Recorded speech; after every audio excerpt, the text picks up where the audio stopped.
네, 우리 예레미야 5장 1절과 2절, 2절 말씀을 먼저 함께 읽겠습니다. 1절입니다. 너희는 예루살렘 거리로 빨리 다니며 그 넓은 거리에서 찾아보고 알라. 너희가 만일 정의를 행하며 진리를 구하는 자를 한 사람이라도 찾으면 내가 이 성읍을 용서하리라. 그들이 여호와께서 살아 계심을 두고 맹세할지라도 실상은 거짓 맹세니라. 아멘. 오늘 이 말씀 가운데 하나님의 은혜가 넘치길 간절히 기도하고 소망합니다. 우리 기도하는 마음으로 먼저 고백하겠습니다. 하나님과 동행하겠습니다. 우리 옆 사람 축복하면서 하나님과 동행하십시오. 아멘. 하나님과 동행하는 복된 날 되시길 간절히 기도하고 소망하고 축원합니다. 예레미야 5장 말씀을 우리가 함께 보게 됩니다. 어제 하나님께서 그 백성들에게 주시는 귀한 말씀을 우리가 봤지요. 내가 돌아오려거든 나에게로 돌아와라 라고 말씀을 하셨습니다. 하나님만이 유일한 길이고 진리고 생명이라는 말씀을 해 주셨습니다. 하나님은요, 사람들이 생각하는 그 방법들 중, 많은 방법들 중에 하나가 아니라고 하셨습니다. 유일한 방법이라고 말씀을 하셨어요. 유일한 방법, 유일한 길, 하나님만이 유일한 길이라는 것을 믿고 그 말씀대로 살아가시는 저와 여러분들 되시기를 축원합니다. 하나님만이 방법입니다. 부부지간에 남편이 아내를 사랑하고 아내가 남편을 사랑하는 것이 지극히 정상적이고 당연한 의무입니다. 근데 보십시오. 아내가 남편에게 물어봐요.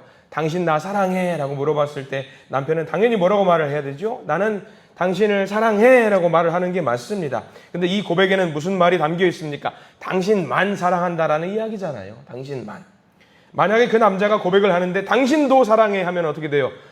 큰일 날 겁니다. 당신도 사랑해 하면 안 돼요. 당신만 사랑해가 지극히 정상적이. 우리 이해가 되잖아요. 아, 그렇지. 당신만 사랑해. 이거죠. 하나님께서 우리에게 나만 바라봐라 라고 말씀하시는 것은 지나친 요구가 아닌 거예요. 하나님으로서 당연히 하실 수 있는 바람이고 요구입니다. 이 마음을 우리 심중에 잘 간직하면서 오늘 말씀도 받으시기를 간절히 소망합니다. 자, 우리가 1절 말씀부터 보게 되는데 쭉 한번 볼 겁니다. 1절 말씀 중요한 장면이고요. 이 1절을 읽으면은요, 창세기 한 장면이 떠올라야 되는 장면이죠. 우리 1절 말씀 다시 한번 읽어볼까요? 1절입니다. 너희는 예루살렘 거리로 빨리 다니며 그 넓은 거리에서 찾아보고 알라. 너희가 만일 정의를 행하며 진리를 구하는 자를 한 사람이라도 찾으면 내가 이 성읍을 용서하리라. 창세기 18장에 나오는 한 장면을 우리가 떠오르게 됩니다. 구약 성서에서 소돔과 고모라를 그 죄로 인해서 멸하시려고 가시는 하나님과 그 천사들의 모습이 떠오르는 것 같아요. 하나님께서 소돔과 고모라라고 하는 그 성읍을 치려고 가시는데 누가 그 길을 막습니까? 아브라함이 막아요. 발을 딱 벌려놓고 하나님이 가시는 그 길을 감히 사람이 막습니다. 이거는 무엇을 걸고 하는 행위냐면 자기의 목숨을 걸고 하는 행위예요. 하나님 그건 안 됩니다. 그건 안 됩니다. 그러면서 하나님께 물어보죠. 뭐라고 물어봅니까? 하나님, 의인 몇 명이죠? 처음에 몇 명을 제시해요? 50명 있으면은 그 성을 살려주셔야 되는 거 아니겠습니까? 수만 명이 있는데 하나님 알지 못하는 그런 어린아이들도 있지 않습니까? 50명만 있으면 그 계획을 취소하시죠. 하나님이 좋다라고 그래요. 오케이, 50명 있으면 내가 그 성읍을 살려두겠다라고 흔쾌히 그 조건을 수용하시니까 아브라함이 당황해요. 그래서 아유, 하나님 5명만 빼주세요. 45명이요. 그래서 몇 명까지 가요?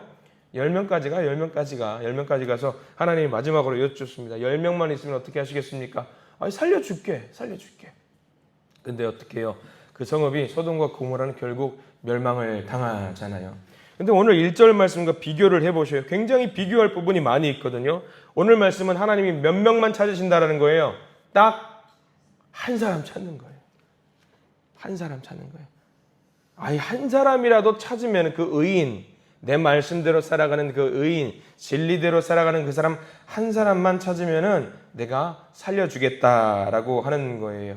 소돔과 고모라는 10명인데요. 지금 조건에서는 1명입니다. 우리는 생각하죠. 설마 1명 없을까? 설마. 근데 중요한 건 더 심각한 문제가 있어요. 소돔과 고모라는 10명 찾을 때에 소돔과 고모라는 죄악으로 가득한 성읍이었습니다. 근데 지금 어디에서 1명을 찾는지가 굉장히 중요하거든요. 잘 보십시오. 어디죠? 너희는 예루살렘 거리로 가는 거예요. 지금 그 1명을 찾는데 어디서 찾느냐면 성전에서 찾는 거예요. 굉장히 심각한 겁니다. 성전은 뭐 하는 곳이에요? 하나님께 예배드리는 곳이잖아요. 성전에서 예배드리는 자 1명이 있다 없다? 없다라고 지금 하나님이 말씀하시는 거예요. 굉장히 무서운 말씀이시죠. 심각한 말이에요. 성전에서 한 명을 찾으시는데 단 한 명도 못 찾으신다. 이게 얼마나 무서운 말인지 우리가 심각하게 이 1절 한 절 말씀을 받아 먹어야 됩니다. 여기 예배드리는 사람, 하나님께서 만약에 이 자리에 찾아오셔가지고 우리에게 물어보시는 거예요. 말씀하신다고 생각을 해보십시오. 야, 여기 예배드리는 사람이 한 명도 없는데 하나님 여기 있잖아요. 아예 한 명도 없잖아. 눈 씻고 찾아봐도 없잖아. 그 말씀을 하신다라고 생각을 해보십시오. 정말 무서운 말입니다. 이 말은. 성전에서 그렇게 많은 사람들이 예배를 드렸는데 그들이 어떤 모습이었나? 2절 말씀. 그 사람들이 성전에서 어떤 모습으로 예배를 드렸는지가 2절에 나와 있어요. 2절 읽어보겠습니다. 그들이 여호와께서 살아계심을 두고 맹세할지라도 실상은 거짓 맹세니라. 자, 거기 밑줄 그으십시오. 실상은 거짓 맹세니라 라고를 말씀하셔요.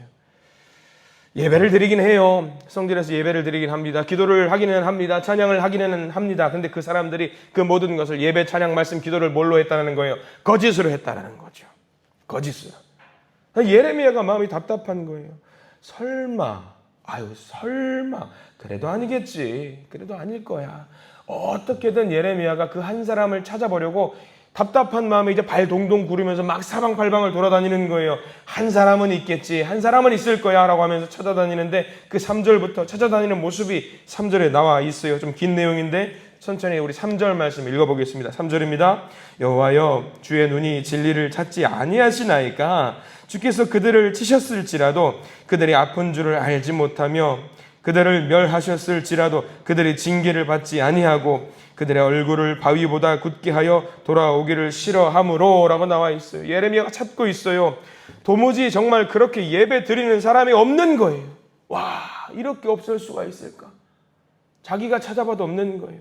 이 사람들이 하나님으로부터 벌을 받았는데 자기들이 징계를 받았는데 그게 벌인지 징계인지 모른다라는 거예요.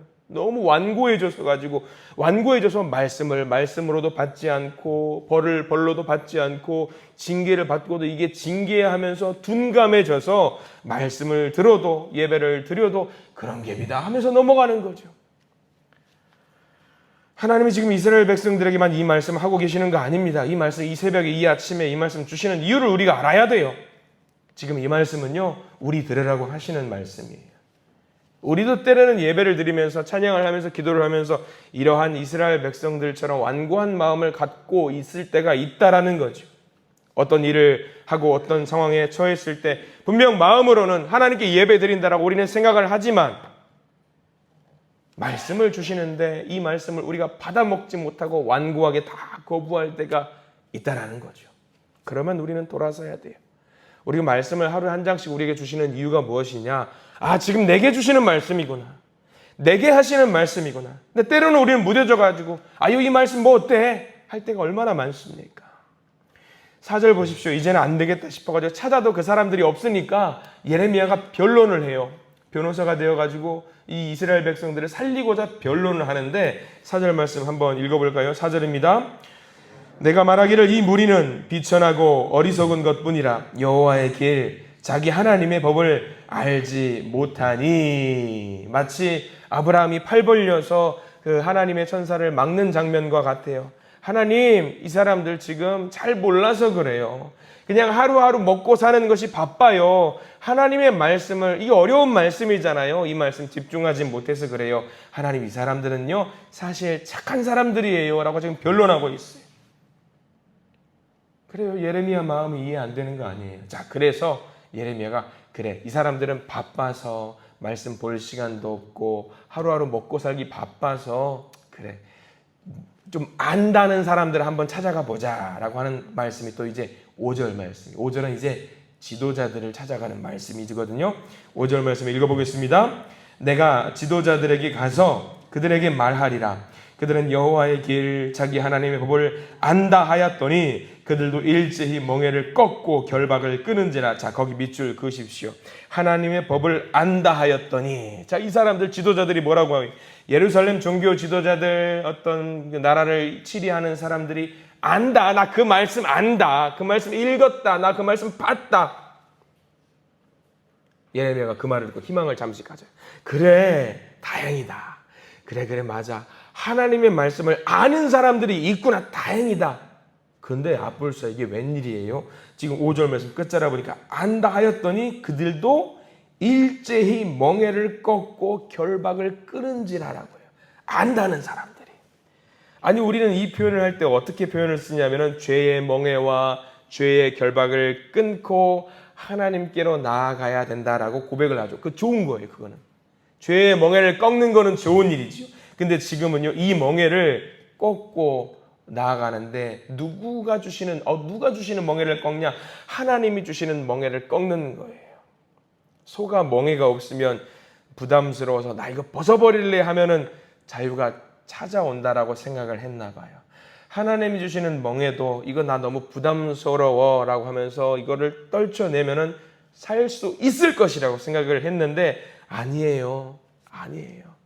6절 말씀 보십시오. 이 멍에를 꺾었더니 떨쳐냈더니 어떻게 되느냐? 6절 말씀 읽어봅니다.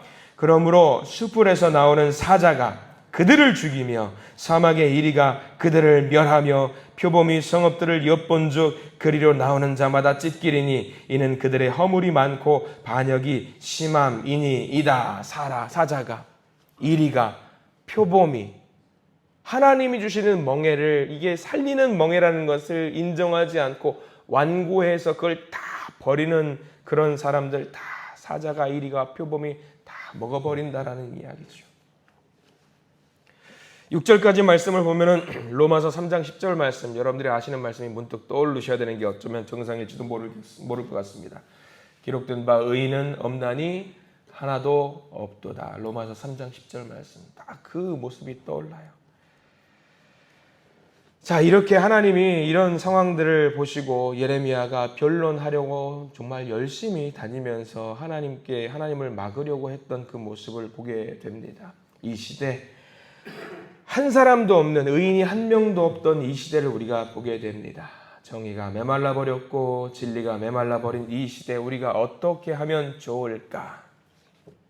우리의 힘으로는 할 수 없죠. 그렇기 때문에 하나님께서 누구를 우리에게 허락해 주셨냐? 예수님을 우리에게 허락해 주셨어요. 우리가 예수님을 제대로 믿어야 되는 이유가 바로 여기 있습니다. 우리 가운데, 죄송합니다, 의인이 없다라셔요. 우리 가운데 의인이 없다라셔요. 예배를 열심히 드리고 찬양을 하고 하나님께 기도를 하는 자들 가운데도 의인이 있다 없다? 없다라고 하셔요. 우리의 힘으로 의인이 될 수가 없습니다. 우리가 그래서 어떻게 해야 되느냐?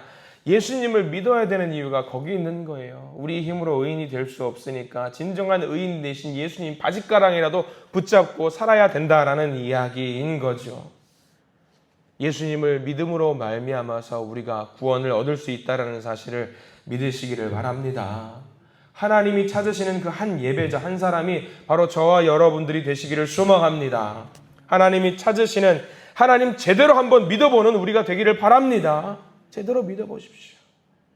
오늘 우리가 하루의 삶을 살아갈 텐데 망해가는 이 땅을 살리기 위해서 필요한 그 한 사람, 바로 여러분들이 되시기를 간절히 축원합니다. 그래서 여러분 기도하십시오. 내가 있는 그 자리에서, 가정에서, 모임에서, 공동체, 여러 자리에서 하나님, 주님이 찾으시는 그 한 사람의 예배자가 되기를 원합니다. 그 한 사람이 제가 되기를 원합니다. 저로 말미암아서 이 공동체가 살아나는 놀라운 역사가 있기를 소망합니다. 그런 기도하십시오.